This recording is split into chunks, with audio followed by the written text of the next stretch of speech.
Hello, dear friends. I'm Carly Wharton, and welcome back to Owning Authenticity. In this video, we are talking about emotional honesty and the kind of emotional honesty that is a key ingredient in self-care and self-love.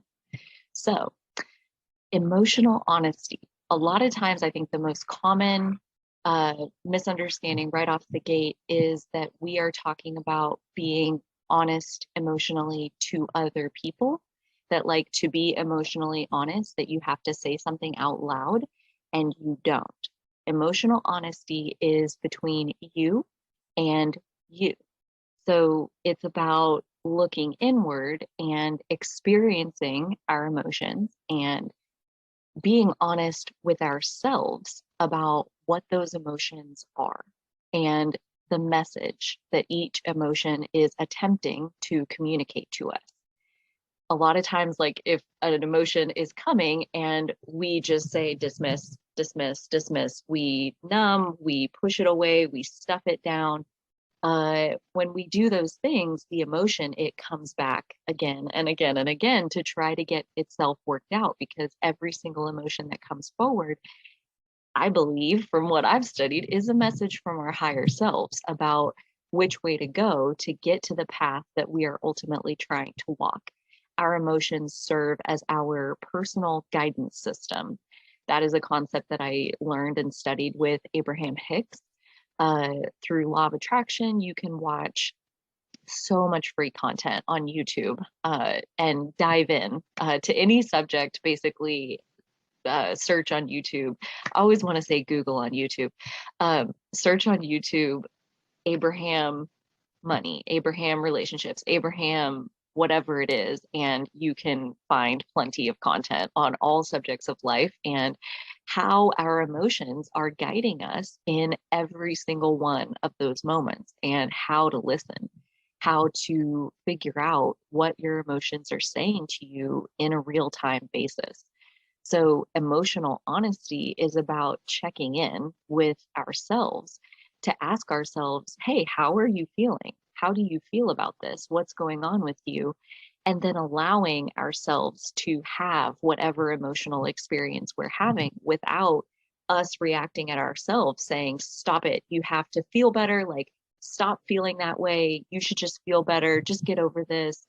If you're having any of that self-talk, that's beating up on ourselves, and that's not emotional honesty. That's still stifling our emotions. So emotional honesty is, it's simple, but it's not easy, because it means just let the emotions come up, whatever they are. And again, it doesn't require saying anything out loud, but it does require us not looking away from our own emotions, not tuning out, not numbing through food or alcohol or other people or whatever habit we each employ to numb our emotions. I got to think we all do that from time to time.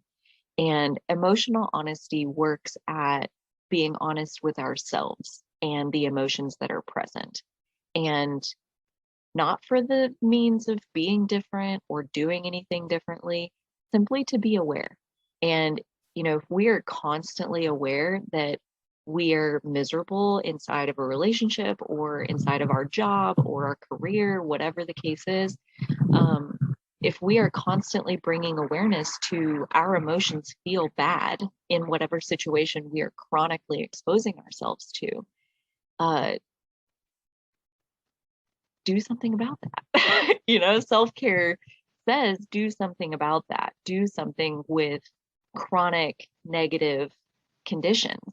If you go to work day after day and every day is hard and it's miserable to try to get through, see about switching to a different job or a different line of work. And change can be scary. And that's where a lot of people will sit on the uncomfortable side of change, fearing that they don't want to move through it. They don't want to be different. They don't want to have to learn something different, that they're comfortable and it's good enough.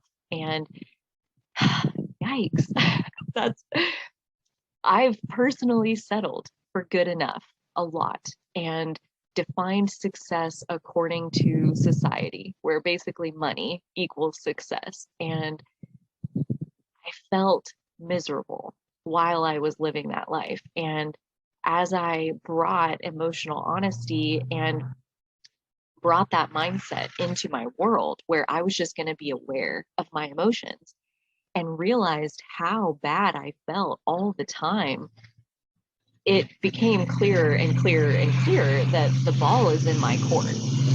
Like, it's up to me if I want to continue to live inside this life that has me feeling chronically bad, or if I want to do whatever I can to make a change. And that was the answer for me time and time again, was it's time to make a change. And that can be scary. That, especially depending on the kind of personality you have and the way you're wired, change can be like debilitating and so scary that you're paralyzed. So if that's something that is where you are, then a coach, like, that's kind of their whole point, is to walk with you through change that can be scary but is ultimately for your benefit.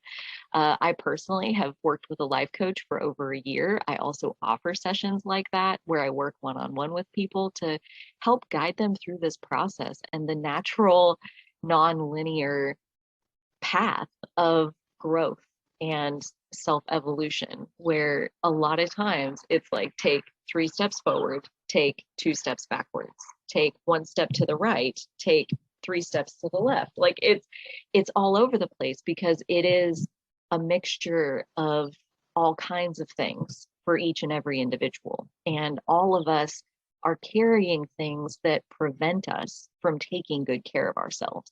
We carry around emotional baggage where we don't think we're worthy. We think we're bad. We think we're terrible people who have done terrible things and caused pain in the lives of other people. And we feel guilty and we feel ashamed of ourselves.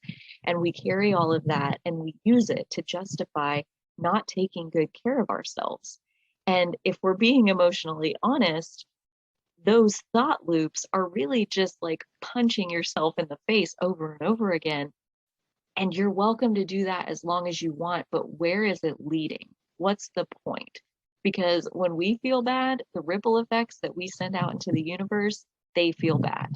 And when we feel good, our ripple effects feel good to other people. So at a certain point, emotional honesty leads to a breakthrough, I think, where we're no longer willing to feel bad, where we realize, yeah, I do want to feel good.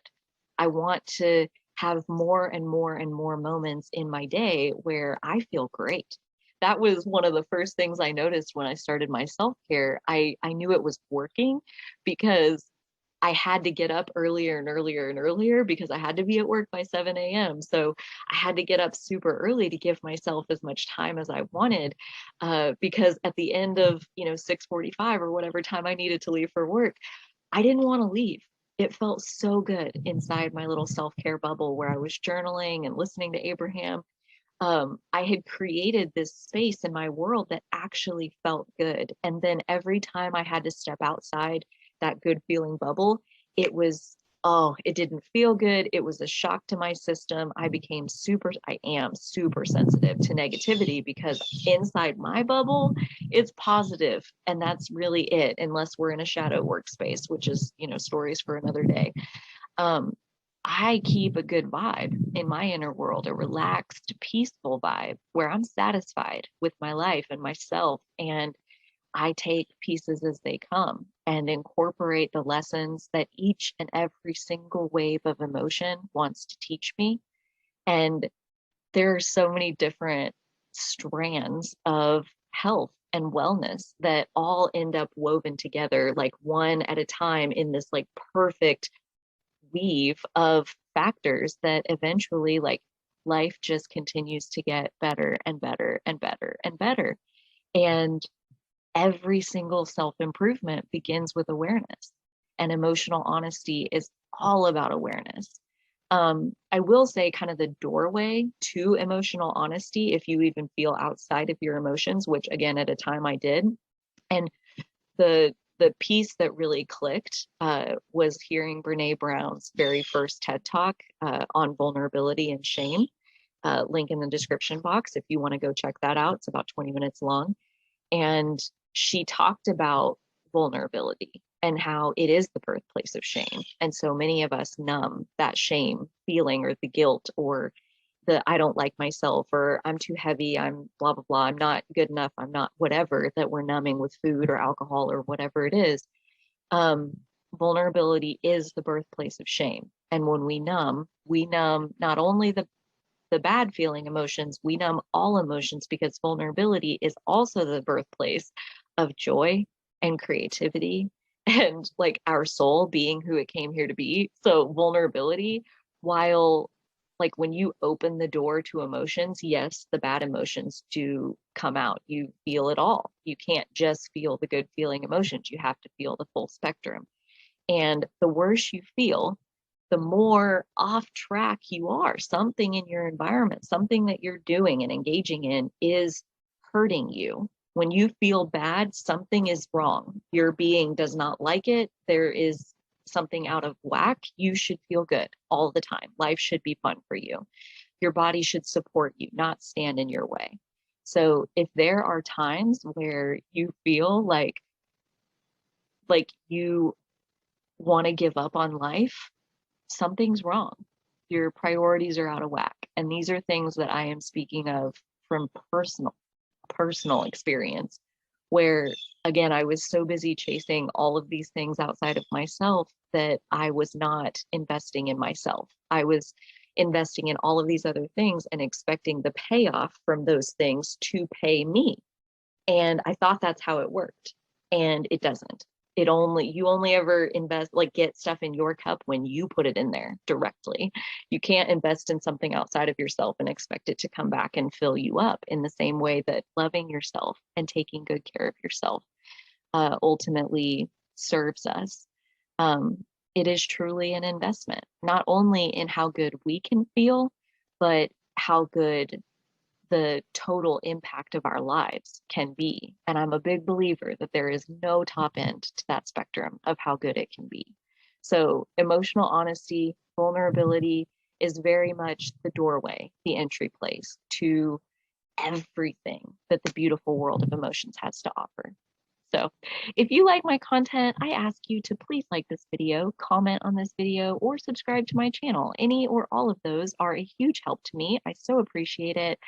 Until next time, dear friends, you take good care of yourselves, and so will I.